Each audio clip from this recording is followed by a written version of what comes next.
Gusto mo bang hanap-hanapin ka ng taong mahal mo?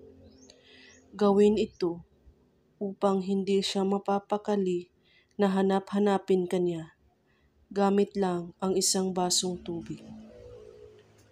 Kumuha ka lang ng isang basong tubig at ibulong mo dito ang pangalan niya ng 3 beses. At sabihin mo, hanap-hanapin mo ako kahit saan man ako magpunta. Hindi ka mapapakali sa kakaisip sa akin at tatawagan mo ako lagi. At pagkatapos, inumin mo ang tubig hanggat maubos ito.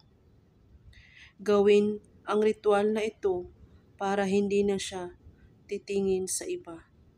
Gawin lang ito sa araw ng Martes at Biyernes lamang po, kahit anong oras. At kung may katanungan po kayo, ay magko-comment lang po sa baba. Maraming salamat sa panonood. May God bless us all.